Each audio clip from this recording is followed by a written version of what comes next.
दोस्तों, शायद आपको पता ना हो कि आखिर धनतेरस के दिन घर के इस हिस्से में दीपक जलाने से हम धनवान हो जाते हैं, करोड़पति हो जाते हैं। हम भी अपने घर के इस हिस्से में धनतेरस और दीपावली पर एक दीपक जलाते हैं। आप भी जलाएं और हो जाएं शीघ्र ही धनवान। दोस्तों, 10 नवंबर को शुक्रवार के दिन धनतेरस पड़ रहा है। साक्षात इस दिन माता लक्ष्मी का आगमन हो रहा है। गलती से भी इस दिन को हाथ से मत जाने देना। शुक्रवार की साक्षात माता लक्ष्मी को धरती लोक पर खींच लाती है और भक्तों की पीड़ा माता को शांत करनी ही पड़ती है। शुक्रवार की धनतेरस अत्यंत दुर्लभ और संजोग की वजह से आती है। साथ ही साथ मैं आप लोगों को एक ऐसी गुप्त जगह में दीपक जलाने की बात बताऊंगा, जिस जगह में यदि आप 5 दिन तक दीपक जला लेते हैं तो साक्षात माँ लक्ष्मी आपके घर में आ जाती है। न चाहते हुए भी आपके सेवा भाव को देख करके माँ लक्ष्मी को यदि उस जगह पर 5 दिन तक दीपक जला दे तो आना पड़ता है। कंगाली, आपकी गरीबी, आपके जीवन में चल रही परेशानी, कष्ट एवं कोर्ट कचहरी के मामले चल रहे हो, उसे भी दूर करना पड़ता है। वीडियो ध्यान से देखना, तब आपको समझ में आएगा। देखिए, देश के अधिकांश भागों में यम के नाम पर दीपदान करने की परंपरा है।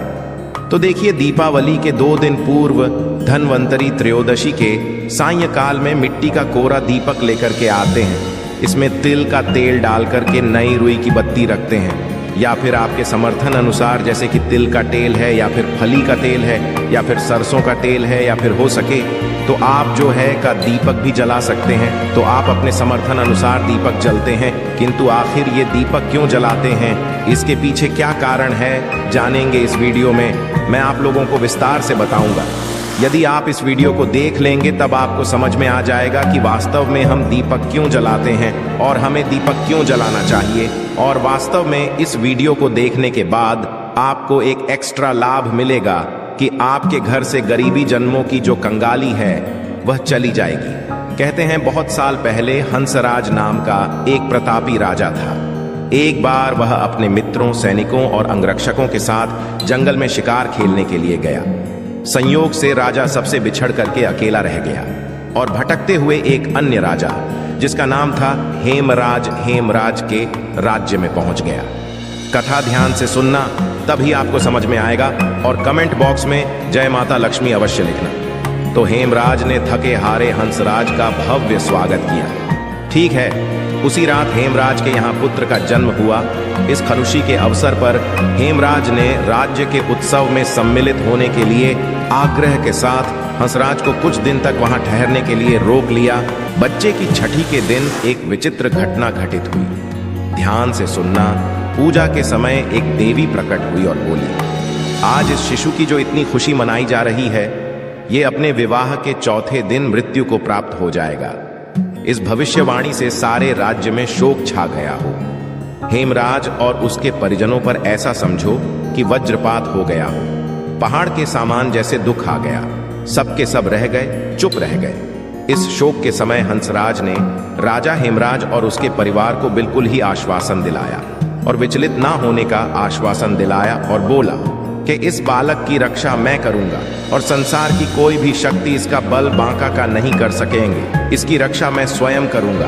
ध्यान से सुनना। तो हंसराज ने यमुना के किनारे एक भूमिगत किला बनवाया और उसी के अंदर राजकुमार के पालन पोषण की व्यवस्था करवाई। इसके अतिरिक्त प्राण रक्षा के लिए हंसराज ने सुइयों के ब्राह्मण से अनेक तांत्रिक अनुष्ठान, यज्ञ, मंत्र, जाप आदि की व्यवस्था भी करवा रखी थी। धीरे धीरे राजकुमार युवा हुआ। उसकी सुंदरता एवं तेजवश जो तेज था, उसकी चर्चा सभी तरफ बिल्कुल ही संसार में फैलने लगी।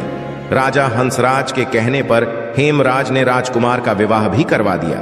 जिस राजकुमारी से युवराज का विवाह हुआ था वह साक्षात लक्ष्मी लगती थी। ऐसे सुंदर वधू की जोड़ी जीवन में किस नहीं देखी थी। विधि का विधान। विवाह के ठीक 4थे दिन यम के दूत राजकुमार के प्राण हरने के लिए आ पहुंचे। कथा ध्यान से सुनना दर्शकों। अब अभी राज्य में मांगलिक समारोह ही चल रहा था कि राज परिवार और प्रजाजन खुशियां मनाने में मग्न थे कि राजकुमार और राजकुमारी की छवि देख करके यमदूत भी वहां पर आए और विचलित हो उठे। किंतु राजकुमार के प्राण हरण का अंतिम कार्य उन्हें करना ही पड़ा।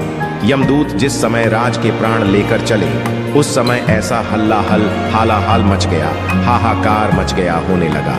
ऐसा दृश्य वहां पर उत्पन्न हुआ जिससे द्रवित होकर के यमराज के जो दूत थे वह भी रोने लगे। इस घटना के कुछ समय पश्चात एक दिन यमराज ने प्रसन्न मुद्रा में अपने यमदूतों से पूछा, दूतों, तुम सब अनंत काल से पृथ्वी के जीवों का प्राण हरण करते आ रहे हो। क्या तुम्हें कभी किसी जीव पर दया आई है और मन में यह विचार उठा है कि इसे छोड़ देना चाहिए? ध्यान से तो दर्शकों, यम के दूत एक दूसरे का मुंह देखने लगे और यमराज ने उनके संकोच को भांपकर उन्हें उत्साहित किया। जिचको मत, यदि ऐसा प्रसंग आया है तो निर्भर होकर के, हे यम दूतों, बताओ। इस पर एक दूत ने सिर झुका करके निवेदन किया, यमराज से मृत्यु के देवता। यमराज से बोले, ऐसा प्रसंग तो काम ही आता है स्वामी, किंतु एक घटना अवश्य हुई है जिसकी स्मृति मुझे आज भी विचलित कर देती है। यह कहते हुए जो यम के दूत थे उन्होंने हेमराज के पुत्र की प्राण हरण की संपूर्ण घटना यमराज को बताई। इस दुखद प्रसंग यमराज भी विचलित हो उठे और इसे लक्ष्य करके ध्यान से सुनना। इसका लक्ष्य करके दूत बोला कि नाथ, ध्यान से सुनना। क्या कोई ऐसा उपाय नहीं जिस उपाय से अकाल मृत्यु से प्राणियों को छुटकारा मिल जाए और मृत्यु के देवता यमराज जो प्राण हरते हैं इससे बच सके?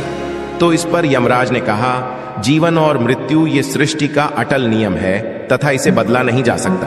किंतु यमराज ने कहा कि धनतेरस को पूरे दिन का व्रत और यमुना में धनवंतरी और यम का पूजन दर्शन काल मृत्यु से बचाव कर सकता है। किंतु यदि ये संभव ना हो तो फिर संध्या के समय घर के प्रवेश द्वार पर यम के नाम का एक दीपक, ध्यान से सुनना, यम के नाम का एक दीपक प्रज्वलित अवश्य करना चाहिए। इससे आकस्मिक मृत्यु और रोग से मुक्ति प्राप्त की जा सकती है।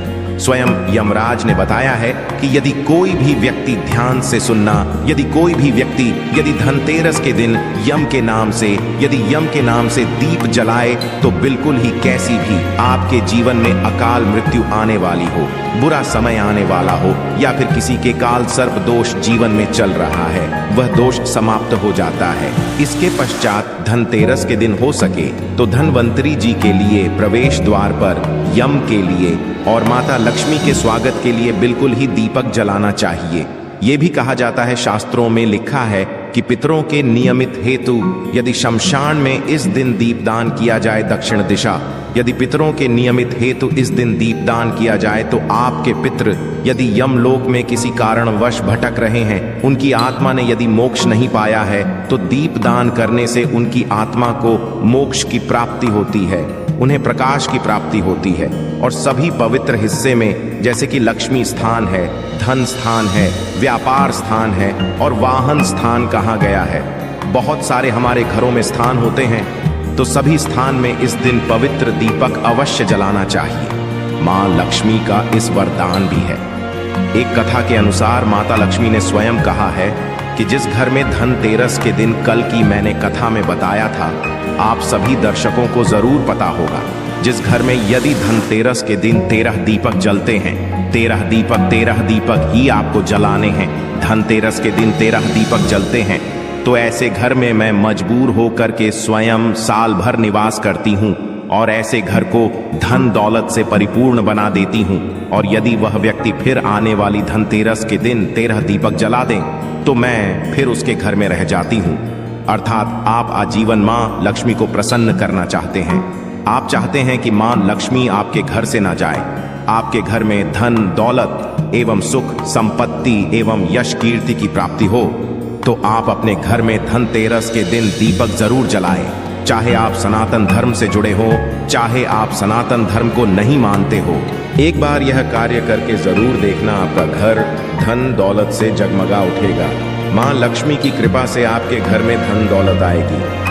कभी कभी आपने होगा ऐसे लोग होते हैं जिनके घर में यथार्थ धन दौलत होती है, किंतु ऐसे व्यक्ति को सुख एवं शांति प्राप्त नहीं होती है। ऐसे व्यक्ति का मन जो रहता है बिल्कुल ही जैसे मेंटल बोल सकते हैं, एक प्रकार का बोल सकते हैं कि दिन भर ऐसे व्यक्ति कोमा में चला गया हो, या फिर ऐसे व्यक्ति को बोल सकते हैं कि पागलपन हो गया हो, उन्हें सुख चैन दुनिया का नहीं मिल रहा है। तो ऐसे व्यक्ति भी इस दिन उनके नाम से भी आप जो है 13 दीप दान कर देते हैं, आप में 13 दीप बहा देते हैं, तो उनका जो मानसिक संतुलन बिगड़ चुका हो वह ठीक हो जाता है। और हो सके तो इस दिन धनतेरस के दिन हमारे धर्मशास्त्रों में लिखा है, यदि कोई भी व्यक्ति धनतेरस के दिन पीपल का वृक्ष, गूलर का वृक्ष और बेल का वृक्ष, ये जो 3 मैं वृक्ष बता रहा हूं, इन्हें देव वृक्ष बोला जाता है। तो एक बात का थोड़ा खास ध्यान रखें, क्योंकि इस साल तेरस में 23 अक्टूबर को क्या है, रविवार का दिन पड़ रहा है। तो आप जो है पीपल दीपक मत जलाइए, किंतु आप जो है गूलर पेड़ के नीचे में या फिर आप जो है बेल के वृक्ष के नीचे में दीपक अवश्य जलाएं। हमारे धर्म शास्त्रों में लिखा है, जो व्यक्ति बेल के नीचे में संध्या काल में दीपक जलता है, तेरस से लेकर के आपको भाई दूज तक 5 दिन जलाना होता है। 5 दिन नहीं, आपका समर्थ नहीं है तो आप जो है 3 दिन अवश्य जलाइए। यदि कोई व्यक्ति शाम के समय में 3 दिन यदि बेल वृक्ष के नीचे में तेरस, चौदस और अमावस्या अर्थात दीपावली, तो 3 दिन यदि दीपक जला लेते हैं तो मां लक्ष्मी ने स्वयं कहा है, क्योंकि जड़ समस्त तीर्थ निवास करते हैं, बेल के माता कात्यायनी इनके पत्ते में निवास करती है और इनके मूल भाग में ब्रह्मा जी निवास करते हैं। इसके मध्य भाग में विष्णु तथा पेड़ के संपूर्ण हिस्से में भगवान शंकर निवास करते हैं। बेल का वृक्ष पार्वती और महालक्ष्मी का स्वरूप कहा गया है और ये साक्षात जगत पिता भगवान शंकर को इनके पत्ते चढ़ते हैं, समस्त देवी देवताओं को चढ़ते हैं। बेल का वृक्ष को छूने मात्र से व्यक्ति के पाप का संबंध हो जाता है। तो दिन लगातार आपको बेल के वृक्ष को छूना है, धनतेरस के दिन, चौदस के दिन और आपको छूना है दीपावली के दिन। कैसी भी आपके जीवन में, कैसा भी आपके शरीर में दोष चल रहा हो, आपके जीवन में कठिनाई चल रही हो, वो सारी कठिनाई दूर हो जाती है। और 3 दिन लगातार आपको दीपक अवश्य जलाना है बेल वृक्ष के नीचे में। बिल्कुल ही आप खुद देखना, मां लक्ष्मी आपके घर में आकर के आपको किसी ना किसी माध्यम से धन दौलत प्रदान करेगी, चाहे आपको रोजगार देगी, ये आपको व्यवसाय के माध्यम से धन प्रदान करेगी, किंतु किसी ना किसी से आपके घर में 10 दिशाओं से धन आना शुरू हो जाएगा। और देखते देखते आप कुछ दिनों के भीतर में धन दौलत से परिपूर्ण होकर के दूसरों को बहुत ही ज्यादा दान देने में समर्थवान हो जाएंगे। आशा है कि आज की इस प्रस्तुति में बताई गई जानकारी आपको अच्छे से समझ आ गई होगी। वीडियो अच्छा लगा हो तो एक लाइक अवश्य कर दें। धन्यवाद वीडियो के अंत तक बने रहने के लिए।